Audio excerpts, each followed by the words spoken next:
Hello बच्चों, आज आपकी दूसरी क्लास है। ठीक है, मैं आपको पहला टॉपिक बता रहा हूँ, प्रेजेंट इंडेफिनिट टेंस। ठीक है, यहाँ पर दो बातें होती हैं, एक तो होता है प्रेजेंट, दूसरा होता है इंडेफिनिट। इसका मतलब जो होता है वो होता है, हो और हो।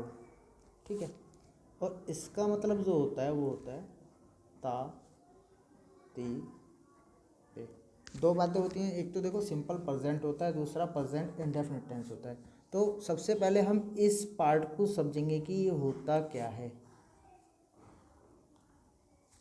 यानी कि ऐसे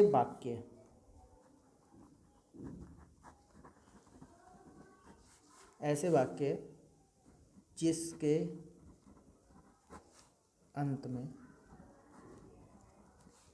है, हु और हो आता है, वो प्रेजेंट यानी कि टेंस कहलाता है। ठीक है,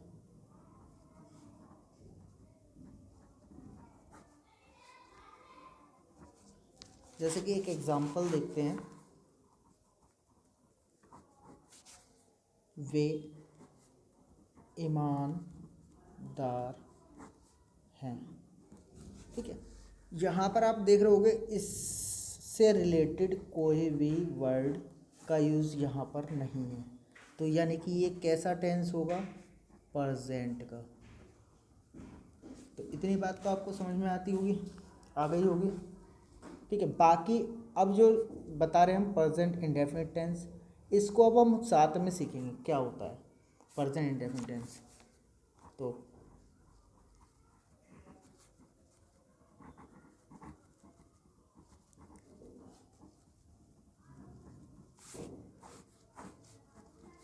अच्छा, प्रेजेंट का मतलब क्या होता है? प्रेजेंट का मतलब होता है वर्तमान काल, यानी कि चल रहा समय। ठीक है, जो आपका समय चल रहा है उसे हम प्रेजेंट टेंस कहते हैं। ठीक है, तो अब इसकी डेफिनेशन कैसे बनाएंगे, आप यहाँ पर देखोगे कि ये और ये दोनों, अगर इन दोनों को मिक्स करके हम पढ़ते हैं प्रेजेंट इंडेफिनिट, तो इन दोनों को मिक्स करके इसकी डेफिनेशन भी बन सकती है। तो कैसे? ऐसे वाक्य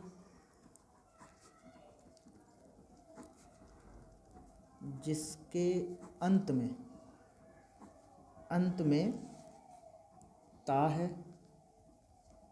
ती है और ते हैं, आदि शब्द आते हैं। कैसे आते हैं? आदि शब्द आते हैं, तो वे वाक्य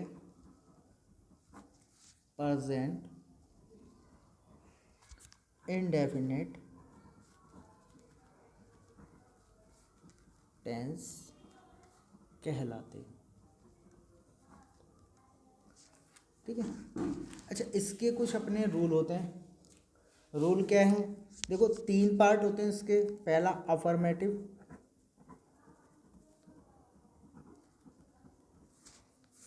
दूसरा होता है नेगेटिव और तीसरा होता है इंटरोगेटिव। देखो, आप कंफ्यूज मत होना, प्रेजेंट जो है वो सिंपल था, तो मैंने तुम्हें यहाँ पर प्रेजेंट की डेफिनेशन देके पूरा प्रेजेंट आपको यहाँ तक समझा दिया है। उसके बाद मैंने जो पूरा पार्ट दिया प्रेजेंट इंडेफिनिट टेंस, तो उसकी डेफिनेशन दिया और उसके तीन पार्ट दिए। हर टेंस के अंदर ये तीनों पार्ट होते हैं। इसे बोलते हैं हिंदी में सकारात्मक वाक्य, इसे बोलते हैं नकारात्मक, और इसे बोलते हैं प्रश्नवाचक। अब क्या होगा सर, ये तो मेरी समझ में नहीं आ रहा। सकारात्मक वो वाक्य होते हैं जिनमें हम परमिशन देते हैं, यानी कि ऑलरेडी हाँ होती है हमारी, तो वो क्या होते हैं? सकारात्मक वाक्य होते हैं। नकारात्मक वाक्य क्या होता है? नकारात्मक वाक्य जिनमें हम मना कर देते हैं, किसी भी चीज़ को आप मना करते हो, राम खाना नहीं खाता है, तो यानी कि नहीं आ रहा है, तो वहाँ पर क्या है? नेगेटिव। ठीक है, प्रश्नवाचक यानी कि क्या आप ये काम कर सकते हो, आप खा सकते हो, आप पी सकते हो, ठीक है, तुम्हारा नाम क्या है, ये सब क्या है? प्रश्नवाचक वाक्य होते हैं। तो हम पहला टॉपिक लेंगे